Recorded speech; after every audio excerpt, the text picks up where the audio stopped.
মশলা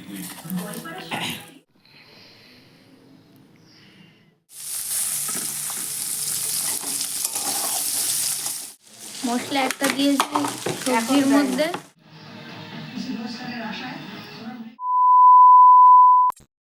নমস্কার, কেমন আছেন আপনারা সবাই?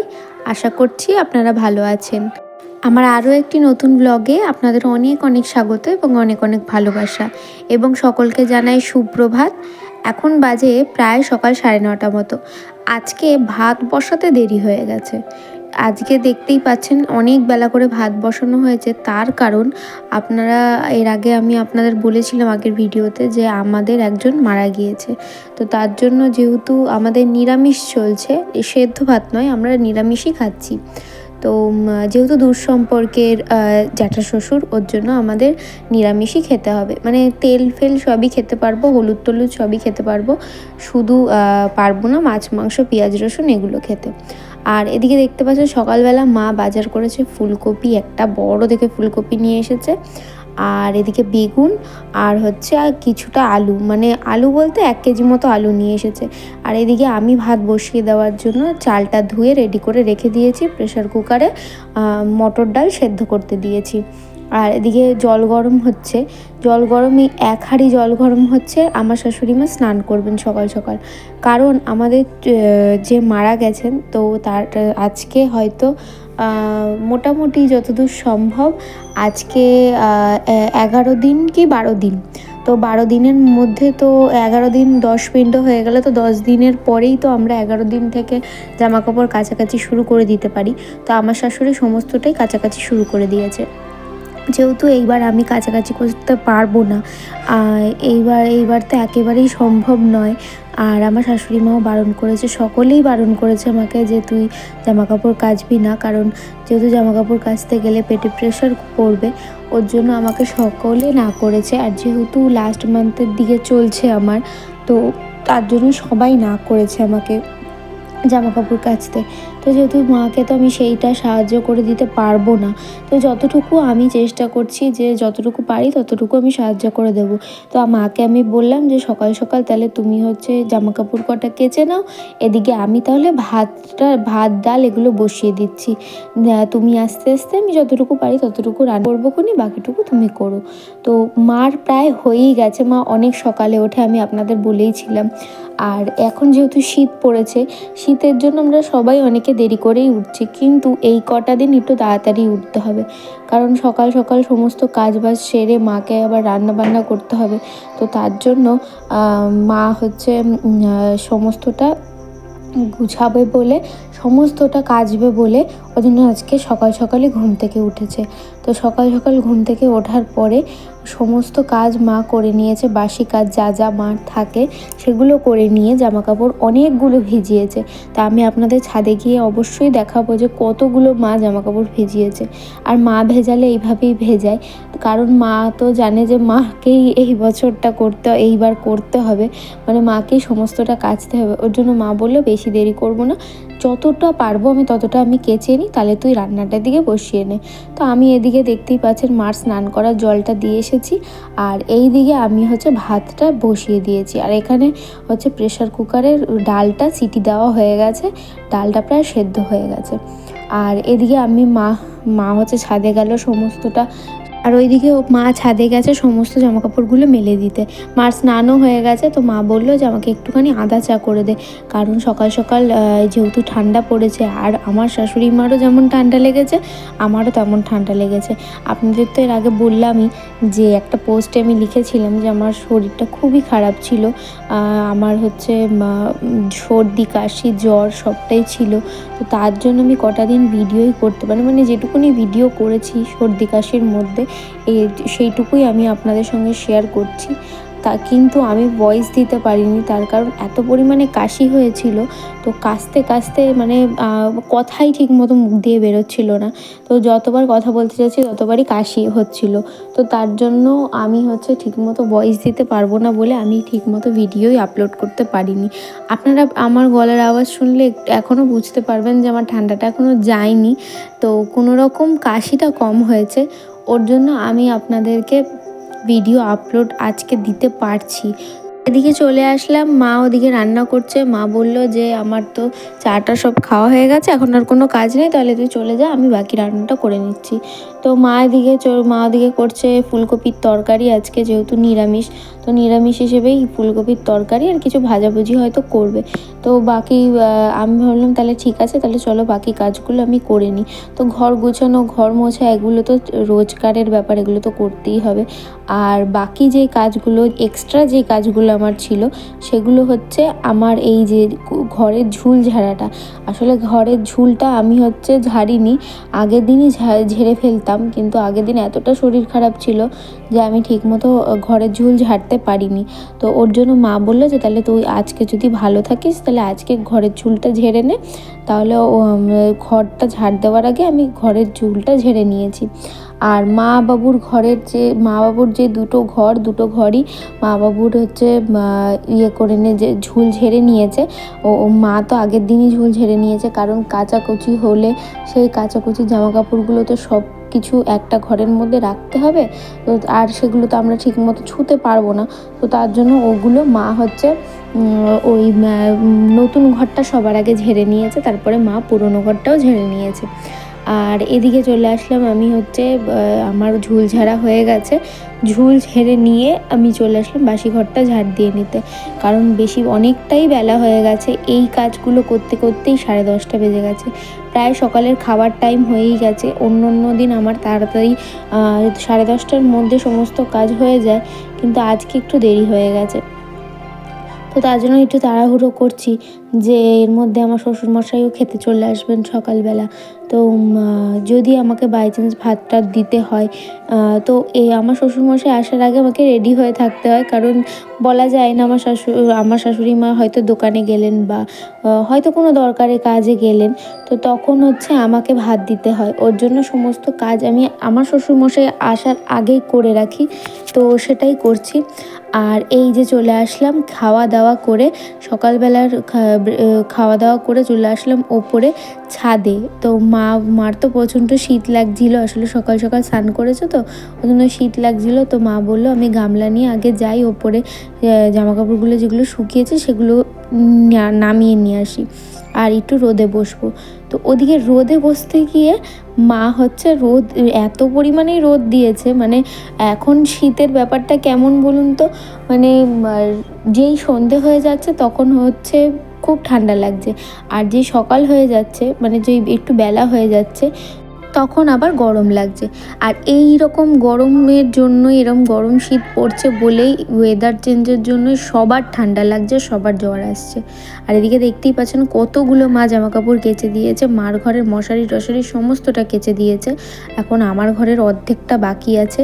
আর এইদিকে আমি আপনাদের দেখানোর চেষ্টা করছি, ওই যে গাছটা দেখছেন চাল কুমড়ো গাছের মধ্যে আমাদের একটা ছোট্ট চাল কুমড়ো হয়েছে, একটা নয় 2-3টে চাল কুমড়ো হয়েছে। আমরা এই গাছটাতে আশাই করিনি যে আমাদের এই গাছটাতে চাল কুমড়ো ধরবে। তারপরে দুপুরবেলা আমি হচ্ছে স্নান দান করে খেয়ে দিয়ে রেস্ট নিয়ে তারপরে চলে আসলাম এই বিকেলবেলা 4টে, এখন বাজে প্রায় বিকেল 4টের সময় আসলাম একটু ছাদে। আর ছাদে আসলাম তার কারণ আজ যেহেতু শনিবার, তো শনিবারে তো আমি কোথাও বেরোতে পারবো না, বাইরে কোথাও যেতে পারবো না। ভাবছিলাম যে দিদিভাইদের বাড়িতে যাব, তো দিদিভাইদের বাড়িতে যাওয়া যাবে না, কারণ শনিবার দিন ওই জায়গাটা তো মাঠে এখানে যাওয়া যাবে না। এবার আপনারা বলতেই পারেন যে ছাদে তাহলে কেন উঠেছো? ছাদে উঠেছি তার কারণ আসলে ঘরের মধ্যে ভালো লাগছিল না, যেহেতু ঘুম আসছে না, তো তার জন্য আমি হচ্ছে ছাদে চলে আসলাম। আর এইদিকে আমার শ্বশুরমশাই আমার জন্য কমলা লেবু নিয়ে এসেছিলো, এই শীতের ফার্স্ট ফল আমি আজকে খেলাম। আর এতটাই ভালো লাগে আমার এই কমলা লেবু খেতে যে আমাকে সবাই না করেছে যে তুমি এই ঠান্ডার মধ্যে কমলা লেবু খেও না, তবুও আমি কারোর বারণ না শুনে আমি অবাধ্য মেয়ের মতো এই কমলা লেবু খেতে বসে পড়েছি। কারণ আমি কমলা লেবু খেতে এতটাই ভালোবাসি, এই ফলটা আমার এতটাই প্রিয় যে আমাকে যে যতই না করুক না কেন আমি এই ফলটা খাবই, এরকম একটা ব্যাপার। তো আমি কমলালেবু খেতে খুব ভালোবাসি। তো আমি আমার শ্বশুরমশাইকে বিগত কদিন ধরে বলেই যাচ্ছি যে আমাকে একটু কমলালেবু এনে দাও, আমাকে একটু কমলালেবু এনে দাও। জানি যে প্রথম সিজনের প্রথম ফল, তো একটু দাম বেশি হবে, কিন্তু তার সত্ত্বেও আমি বললাম অন্তত পক্ষে আমাকে একটা এনে দাও, আমি একটাই খাবো। মানে এতটা পরিমাণে আমাকে কমলালেবু খেতে ইচ্ছে করছে। মৌসুমি লেবু অতটা খেতে ইচ্ছে করে না, তো কমলালেবুটাই বেশি ভালো লাগে। আর তারপরে চলে আসলাম, সন্ধে হয়ে গেছে, এখন প্রায় সন্ধে 5:30 মতো বাজে। তা আপনারা তো জানেনই সন্ধে এখন 5টা বাজলেই কীরকম অন্ধকার হয়ে যায়। তো আমি ছাদের থেকে নিচে নেমে এসে তারপরে মাকে বললাম যে মা তুমি চা খাবে? তো মা বললো হ্যাঁ খাবো। আর যেহেতু আমাদের বাড়ির সবার ঠান্ডা লেগেছে, তো আমার শ্বশুরের বাদে আমাদের সবারই প্রায় ঠান্ডা লেগেছে। আমার শ্বশুর আমার বরেরও একটুখানি গলা ব্যথা ব্যথা করছে। তো আমি ভাবলাম যে চলো তাহলে আমরা 3জনে একটুখানি আদা চা করে খাই। আপনারা তো জানেন যে আমি চা খাওয়াটা পুরো ছেড়েই দিয়েছি, কিন্তু আমার শাশুড়ি মা আজকে বললেন যে আজকে চা তোকে খেতেই হবে, কারণ তোর যা গলার অবস্থা, একটু আদা দিয়ে ঝালঝাল করে চা কর। তো তার জন্য আদা দিয়ে ঝালঝাল করে চা করলাম। এই যে চা রেডি হয়ে গেছে, চলুন চাটা দিয়ে আসি। আর চিড়ে ভাজাটা আমি আনতে গেছিলাম পরে। তো চা দিয়ে চিড়ে ভাজা দিয়ে এখন খাচ্ছি। তো আমি খুব একটা চা খেতে ভালোবাসি না। দুধ চা হলে কোনো কথা নেই, দুধ চা খাই, কিন্তু এই লিকার চাটা খেতে আমি মোটেও ভালোবাসি না। তাও আমি খাচ্ছি, কারণ যেহেতু আমার হচ্ছে গলাটা প্রচণ্ড ব্যথা, ওর জন্য আমি হচ্ছে দুবেলা করে এই আদা চাটা খাচ্ছি। আর তারপরে গেছিলাম আমার মেজদি ভাইদের বাড়িতে, মানে আমার এক জায়ের বাড়িতে। সেই যা হচ্ছে যে জায়ের বাড়িতে মেশিন আছে, আমাদের বাড়িতেও মেশিন আছে, আপনারা লক্ষ্য করেছেন, কিন্তু আমাদের মেশিনটা না খারাপ হয়ে গিয়েছিল। তো তার জন্য আমি ওই মেজদি ভাইদের বাড়িতে গিয়েছিলাম, গিয়ে হচ্ছে এই চুড়িদার, এই একটা কুর্তি আর হচ্ছে একটা দুটো নাইটি নিয়ে গেছিলাম। আসলে কি হয়েছে, এই যে লাল রঙের নাইটিটা দেখছেন, এটা নতুন নাইটি, আর এটা বুতাম দেওয়া নাইটি। আর আমার তো সব নাইটি হচ্ছে গোল গলা নাইটি, তো বুতামওয়ালা নাইটি যেহেতু এখন সামনে লাগবে, তো তার জন্য এখন বুতামওয়ালা নাইটিগুলো সব সেলাই করে রেখে দিচ্ছি। তো এদিকে নিচে ফিটিংস করে নিয়ে আসলাম। আর এদিকে কুর্তিটা হচ্ছে সেদিন পরতে গিয়ে একটু ছিঁড়ে গিয়েছিল, তো সেটাও ঠিক করে নিয়ে আসলাম। আর এই বেগুনি রঙের নাইটিটাও ঠিক করে আনলাম। তো চলুন, তারপরে হলো খুব খিদে পেয়েছিল, তো ভাবলাম ওই শুধু চা আর চিড়ে খেয়ে কি আর পেট ভরে। তো তারপরে তো খুব খিদে পেয়েছিলো, যেহেতু রাতটা অনেক বড় রাত, তো তার জন্য মা বললো যে তোর তো ম্যাগি আছে, যা ম্যাগি করে খা। তো আমি বললাম ম্যাগি রোজ রোজ কি খাবো, ভালো লাগে না। তো স্যুপের ম্যাগি একদিন ভালো লাগে হঠাৎ যখন খাই। তো ভাবলাম যে চলো ম্যাগি তো খেলে আমি একা খাবো, কারণ আমার শ্বশুর শাশুড়ি এরকম ম্যাগি খায় না। তো আমি বললাম তাহলে কী করা যায়। তো আমি বললাম ম্যাগি যখন আছে তাহলে এরকম চাউমিনের মতো করেই ম্যাগিটা করি। আর এই যে ম্যাগিটা দেখতে পাচ্ছেন, আপনারা দেখবেন যে একটা থালার মধ্যে করে আমি ম্যাগি নেব। আসলে ম্যাগিটা হচ্ছে আমার যে এক দেওর আছে, মামা শ্বশুরের ছেলে, তো আমার ছোটো মামা শ্বশুরের ছেলে হচ্ছে ম্যাগির ফ্যাক্টরিতে কাজ করে। তো ওই আমাদের এই ম্যাগির প্যাকেট, একটা বড় দেখে ম্যাগির প্যাকেট দিয়ে গেছিলো, তো সেগুলো এখনও রয়েছে। তো অল্প অল্প করে খাচ্ছি, আমি যেহেতু একাই খাই বাড়িতে, আর কেউ খায় না, তো অল্প অল্প করে খাচ্ছি। আরও এখনও অনেক আছে। তো আমি ভাবলাম যে যখন এতগুলো আছেই ম্যাগি, চাউমিন থাকলে তো চাউমিনই করতাম। তো আমি বললাম কি থাক, চাউমিন আর আনতে হবে না, তাহলে এই ম্যাগি দিয়েই করে দিই। তো ম্যাগি দিয়েই এই যে আমি এখন ম্যাগি করব। আর ওইদিকে সবজি কেটে নিয়েছি, দেখতেই পারলেন।